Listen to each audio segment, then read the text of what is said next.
My Singing Monsters is a game I genuinely love. I've spent years playing it now, collecting monsters, managing islands, and keeping up with every new update. But loving a game doesn't mean ignoring its flaws. In fact, it's usually the opposite. In this video, I want to talk about a few pet peeves or issues that I have with the game, as well as some changes I'd really like to see.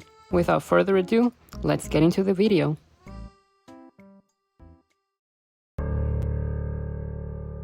One of my biggest issues with my Singing Monsters right now is how slow the game feels. Breeding monsters, traveling between islands, opening and closing menus, almost everything has a slight delay to it. A motion or a fade in and a fade out. These actions are just a tiny bit longer than they need to be, and on its own, that might not sound like a big problem, but it becomes especially noticeable when you're doing repetitive tasks, which this game heavily relies on, believe me. Everyone likes animations. They make the game feel more alive and charming. But in a game as grindy as my Singing Monsters, those same animations can start to feel more annoying than immersive. They slow down actions you're repeating dozens of times in a single session. A good example of this is lighting torches. Lighting torches used to be incredibly fast. Now, there's a slight delay between lighting each one, where you're forced to wait before you can interact again. It might seem like something small, but when you multiply it across many islands, it becomes frustrating. I also think that there are too many warnings and steps required for simple tasks. I really wish the game offered an option to disable or reduce certain animations, or at the very least, polish the responsiveness of the game.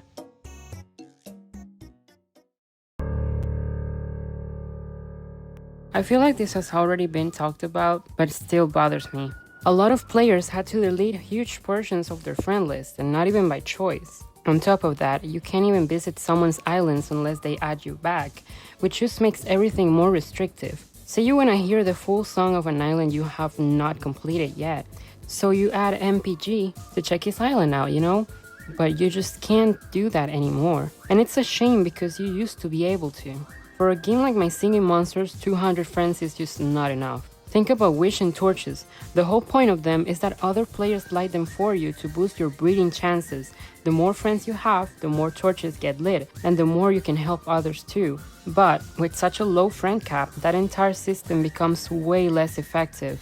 It just feels like a feature that's supposed to encourage community interaction is being held back by an unnecessary limit. This change probably came from server and loading issues, and I get that. I understand that the game needs to run smoothly, but I really wish those problems could be fixed without players having to sacrifice their friend list.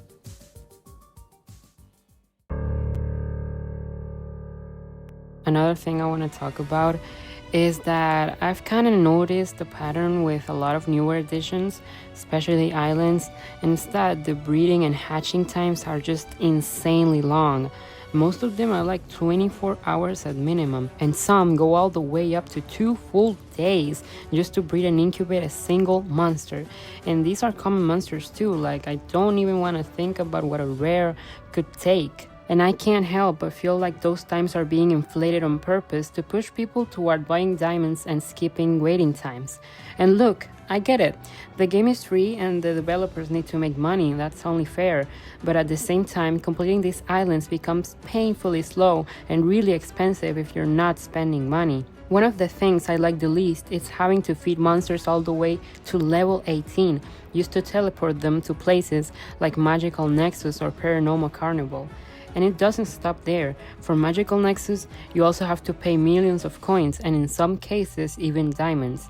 On top of that, each monster can cost up to 5 million treats just to teleport.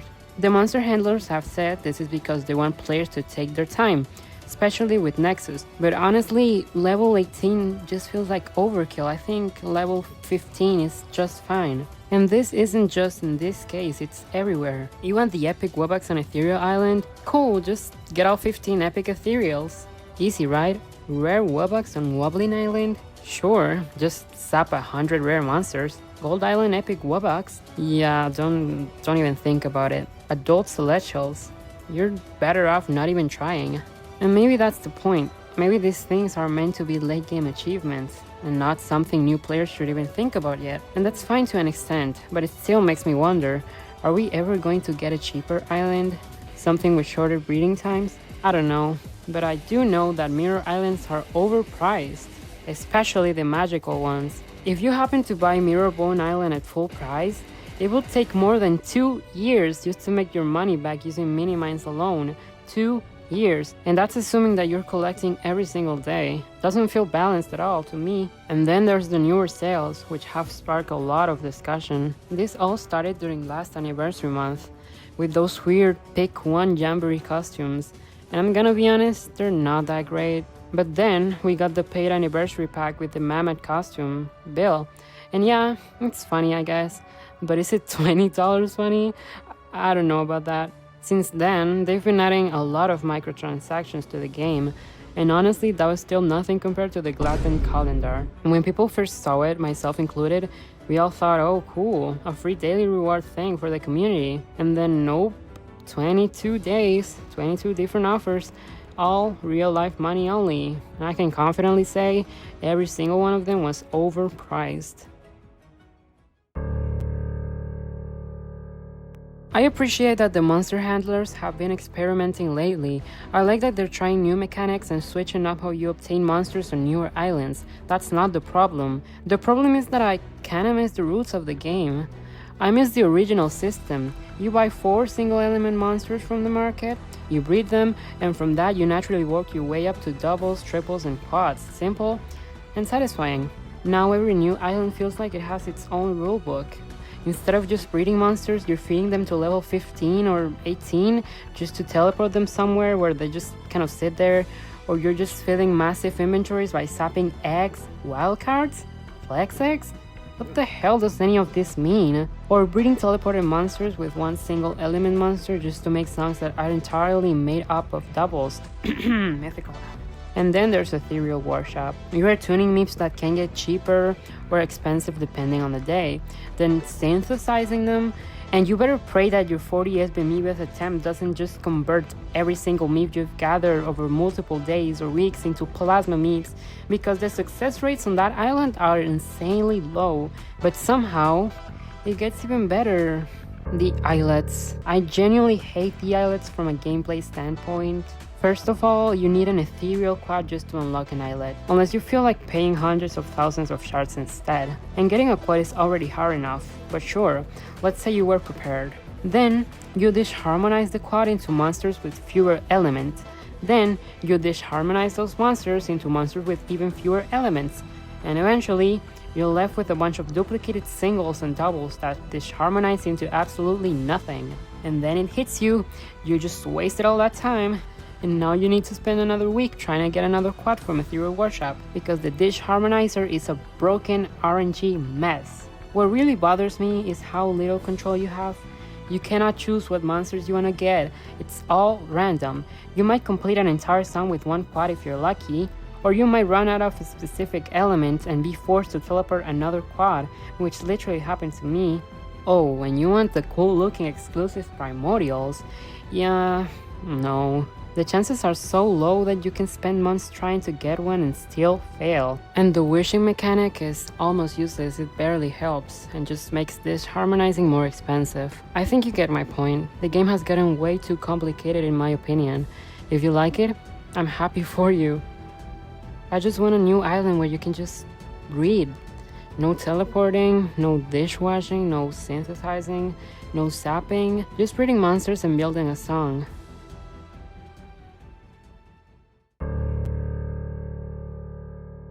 I've already talked about how hard some things in this game are to obtain without spending money, but what I haven't really touched on yet is how unrewarding a lot of them actually are. Adult Celestials are probably the best example. They're an absolute pain to obtain and to ascend. They take a ridiculous amount of time and resources, and when you finally get them, the rewards just aren't worth it. It almost feels like the game expects you to get multiple Adult Celestials of the same type to maybe start seeing some kind of profit, but let's be real, nobody I know is doing that. Most players just want the full song, one of each, and if you stop there, you're not gonna see any meaningful return at all. That's why it feels off. Why would you fill your celestial island with a bunch of monsters when Wobbling Island can give you similar rewards for way less effort and stress? The time to reward ratio just doesn't make sense. And on that same note, rare Wobblins only give about 25% more rewards than common Wobblins, so why bother? They're way harder to get, and outside the collection aspect, I genuinely don't see the appeal. Unless you're an extreme grinder trying to optimize every single thing in the game, they're just not worth it. Other monsters can give you those rewards with far less effort. Rare workshoppers aren't worth it. Web-access on Wobbling Island are not worth it. Magical Nexus isn't worth it. Epic monsters on Amber Island are definitely not worth it. They're nearly impossible to obtain and will just drain your keys and relics without giving you anything meaningful back. Epic Ethereal Wobax isn't worth it, and Titan Souls aren't worth it. There are so many things in this game that are supposed to reward the player, but they're so complicated and expensive to obtain that it's just easier to stick with other monsters or alternatives. At this point, a lot of these features only make sense from a completionist or collectionist perspective. And hey, that's fine, the game is about collecting, but you shouldn't expect these things to pay for themselves. I love getting new monsters and variants, I just think some of them desperately need better rewards to justify the effort. On the mobile version of My Singing Monsters, you can buy island skins using diamonds. On the Steam version though, nope, you can't do that. If you want the island skins, you have to spend real money. And I feel like this is something that could be implemented really easily, and I see no good reason why Steam players shouldn't have the same option as mobile players. Another change I really didn't like is the fact that you can't highlight more than one island torches at a time anymore. Before, you could highlight multiple islands and your friends could light your torches super easily with basically one click. It was convenient for everyone, but now you can only highlight one island. And this honestly feels like a change made purely to get players to log in more often, which sure, I get why they want that, but it makes the whole experience worse for both sides. So yeah, that's pretty much it. This entire video was just a long and boring yap session. Also, none of this is me saying My Singing Monsters is a bad game or anything like that. Nuh-uh. I still play this game and I love it, and I wouldn't be making videos about it if I didn't care. These are just personal nitpicks. And to be fair, the monster handlers do listen to the community. We have seen quality of life changes before, and I appreciate that they're still trying new things and keeping the game fresh after all these years.